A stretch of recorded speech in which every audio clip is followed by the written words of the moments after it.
और चलिए इस वक्त राजनांदगांव से खबर आपको बता दें, जहां पूर्व मुख्यमंत्री को मानहानि का नोटिस दिया गया है। भूपेश बघेल को मानहानि का नोटिस भेजा गया है। कांग्रेस नेता अरुण सिसोदिया ने नोटिस भेजा है। देखिए, छत्तीसगढ़ की राजनीति में कुछ भी ठीक नहीं चल रहा है।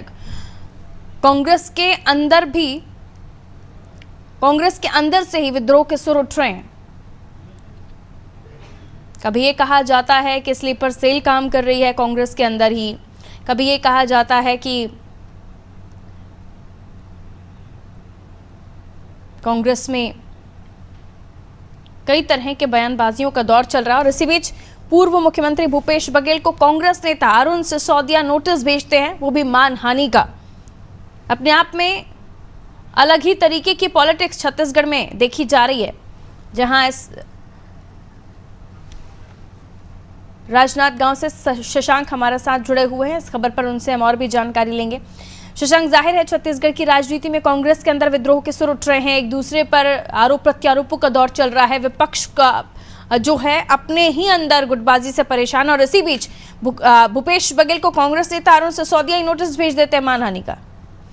जी बिल्कुल, जब से लोकसभा चुनाव को लेकर भूपेश बघेल को राजनांदगांव लोकसभा में प्रत्याशी घोषित किया गया है, तब से लगातार कांग्रेस पार्टी के विभिन्न नेताओं के द्वारा जो विद्रोह के स्वर है वो मुखर होते हुए दिखाई दे रहे हैं। जहां पिछले दिनों सुरेंद्र दाऊ ने बड़े मंच से खरी खुशी सुनाई थी, वहीं पिछले दिनों एआईसीसी के जो मेंबर है अरुण सिसोदिया, इन्होंने पीसीसी अध्यक्ष को पत्र लिखकर Teshu media lab private limited में लेन देन के जो मामला है भुगतान, उसकी शिकायत की थी। जिसके बाद भूपेश बघेल ने पूरे मामले में टिप्पणी करते हुए कहा था कि इस तरह के लोग स्लीपर सेल है, और कहीं ना कहीं स्लीपर सेल शब्द को लेकर जो अरुण सिसोदिया है उन्होंने आपत्ति जाहिर करते हुए जो भूपेश बघेल है उन्हें नोटिस भिजवाया है और कहा है कि 15 दिनों के भीतर वो माफी मांगे, अन्यथा जो कानूनी कार्यवाही है उसके लिए वो आगे बढ़ेंगे। जी बिल्कुल, ऐसे में कांग्रेस में आपसी अंतर्कलह है जो निकलकर सामने आ रही है, उससे जाहिर है कि दूसरी पार्टी को फायदा होगा ही, और कांग्रेस को इन तमाम चीज़ों से नुकसान होना भी जाहिर है कि ऐसी खबरें अगर इसी तरह आती रही तो कांग्रेस को नुकसान होना भी निश्चित ही है, क्योंकि आपस में ही लड़ेंगे तो दूसरी पार्टी से कैसे जीतेंगे। बहुत शुक्रिया शशांक।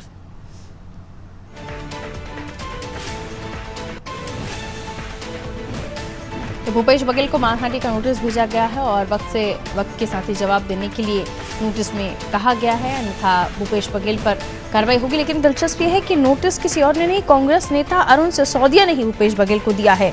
ऐसे में छत्तीसगढ़ की राजनीति में कांग्रेस के अंदर जो खेमे बच रहे हैं, जो खेमेबाजी चल रही है, और इसके अलावा जो विद्रोह आपस में ही एक दूसरे के साथ हो रहा है, जो लड़ाई आपस में एक दूसरे के साथ चल रही है, वो बीजेपी के लिए फायदेमंद साबित हो रही है।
तो राजनांदगांव से खबर आपको बता रहे हैं, जहां पूर्व मुख्यमंत्री भूपेश बघेल को मानहानि का नोटिस दिया गया है, और ये नोटिस कांग्रेस के ही नेता अरुण सिसोदिया ने भूपेश बघेल को सौंपा है।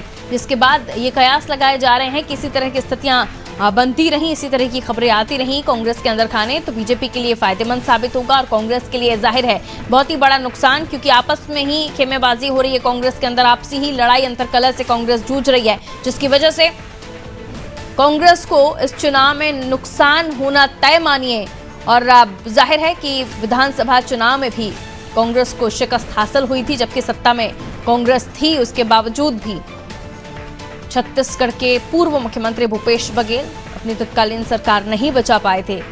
और अब जब लोकसभा चुनाव है उससे पहले भी कांग्रेस बटी हुई दिखाई दे रही है। गौर हो, विधानसभा चुनाव से पहले जब सरकार थी छत्तीसगढ़ में कांग्रेस की, तो यही कुछ सिनेरियो टी.एस. सिंहदेव साहब और भूपेश बघेल के बीच में दिखाई देता था और अब इस तरह की खबरें निकलकर सामने आ रही हैं।